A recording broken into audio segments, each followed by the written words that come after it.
tutti amici del laboratorio artistico, oggi vorrei parlarvi di alcune tecniche che vengono usate sia dai grandi che dai bambini e vorrei spiegarvi un pochino la differenza. Allora, le tre tecniche di pittura principali da utilizzare su carta sono le tempere, l'acrilico e l'acquarello. Allora, questi sono gli acquarelli. Questo è un esempio di scatola di acquarelli per bambini che si può trovare in commercio facilmente nelle cartolerie.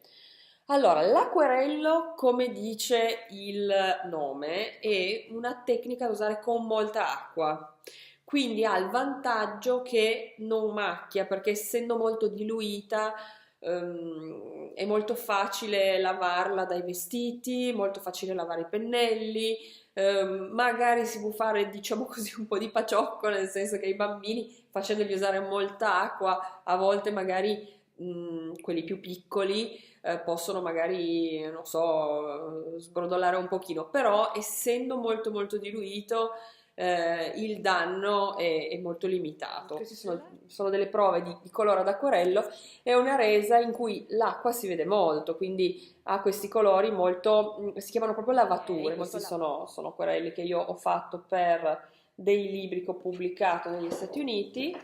Ecco, questo è, diciamo, la resa del colore ad acquarello. Consigliato con i bambini? Assolutamente sì. Il colore è bello, la tecnica è divertente, quindi sì, assolutamente. Si usa solo sulla carta, l'acquarello. Se parliamo di bambini, diciamo dai 2 ai 7, 8, 10 anni, carta ruvida, pennello morbido. Se andiamo invece con bambini, ragazzi più grandi, meglio se trovate una carta specifica per l'acquarello, perché appunto alcuni tipi di sfumature si ottengono solo con della carta specifica, però qui parliamo già, diciamo, di un avviamento alla pittura un pochino più corposo, quindi i ragazzini delle medie oppure gli adulti, quindi in questo caso li comprate acquarelli professionali o semiprofessionali, pennelli specifici. È importantissima la carta specifica per imparare seriamente a usare l'acquarello. Comunque sempre carta ruvida e un po' spessa, anche per i bambini. Non dategli i fogli della stampante se riuscite. Se abbiamo bambini già delle elementari, comunque un foglio ruvido, anche se non è specifico, facciamoglielo usare. La tempera. La tempera, nella fattispecie, vabbè, io uso per i bambini questa qua in tubettoni, in flaconi grandi, però si possono usare anche i tubetti più piccoli. Anche in questo caso esiste quella, diciamo, da bambini, da scuola, discretamente buona, e anche quella invece di carattere, diciamo, più professionale, fini, extra fini. C'è una sostanziale differenza di prezzo. Se la usiamo con i bambini va benissimo quella della cartoleria.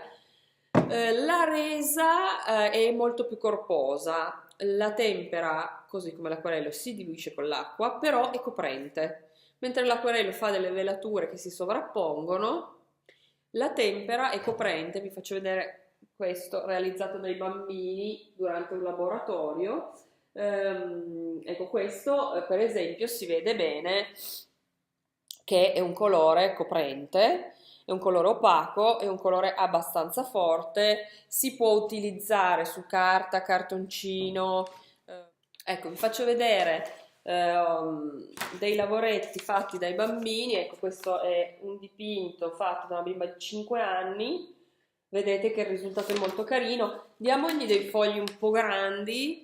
Questo è il rotolone dell'IKEA, per intenderci, che io taglio a strisce e do ai bambini durante i laboratori. È una carta un pochino più spessa, fogli grandi, ruvidi, va molto bene anche sulla carta da pacchi, proprio quella color Havana, marroncino. Va benissimo anche a tampone, cioè tipo coi tappi di sughero, con le spugnette, oltre che coi pennelli normali, per i bambini piccoli. Cioè questo effetto qua, che questo è una tecnica mista fatta col pennarello, e qui c'è la tempera, La terza tecnica di cui andiamo a parlare è l'acrilico. L'acrilico è questo colore che si presenta molto simile alla tempera. Infatti anche nell'utilizzo noi abbiamo un colore coprente che utilizziamo con l'acqua e gli stessi pennelli che usiamo per la tempera e anche per l'acquarello. Qual è la differenza quindi con l'acrilico? Allora, se ho dei bimbi molto piccoli, io in genere non lo faccio usare. La mia predilezione va assolutamente per le tempere fino ai 9-10 anni, perché l'acrilico macchia parecchio, nel senso che se vi sporcate con l'acrilico non c'è speranza di far andare via le macchie, se rovesciate l'acrilico è anche magari complicato a seconda del pavimento che avete, poi ripulire. Se lasciate i pennelli non ben puliti, stessa storia, diventa duro, fa una patina di plastica l'acrilico e quindi non può più essere rimosso una volta che si asciuga. I pennelli dell'acrilico devono essere assolutamente lavati subito con acqua oppure con acqua e sapone di Marsiglia, quello normale, anche la saponetta che si usa per le mani va benissimo. Se li lasciate asciugare i pennelli o anche eventuali pettini, vasetti che usate per diluire il colore, quella patina di plastica rimarrà lì, non la leverete più, quindi dovrete buttare via tutto. Quindi perché usare l'acrilico eventualmente? Allora, l'acrilico si usa perché il colore è molto brillante, quindi più acceso e più lucido rispetto alle tempere, che invece sono un po' opache. È un colore che va su molte superfici, quindi va bene a carta, il cartoncino classico che usiamo con i bambini, va bene per fare dei lavoretti più complicati. Io per esempio lo uso anche su supporti tipo, questo è MDF, per intenderci, questo supporto qua, lo uso per fare i mandala. Vedete che la luce, insomma la luminosità, questo vabbè è poi stato verniciato, comunque la luminosità dell'acrilico, la resa dell'acrilico è migliore rispetto a quella della tempera. C'è anche da dire che la tempera che faccio usare ai bambini è quella, diciamo, della cartoleria, mentre invece l'acrilico che uso io è un acrilico di Zappine per artisti, quindi c'è anche questa differenza. Però, diciamo, in linea di massima, l'acrilico si presta a fare dei lavori molto interessanti su diversi materiali. Questo è legno, per esempio, è proprio un legno, vedete, levigato e dipinto con l'acrilico. Va anche su plastica, va sul muro, ecco potete vederlo qua dietro, questo è un murale fatto con l'acrilico, serve per, diciamo così, i lavoretti, oppure se lavoriamo con bambini più grandi va bene, va meglio per fare anche delle opere più vicine a quello che noi conosciamo come pittura, diciamo, classica su tela, perché la resa dell'acrilico somiglia un pochino a quella dell'olio. Diciamo che come resa somiglia a quella dell'olio, come utilizzo è un po' diverso.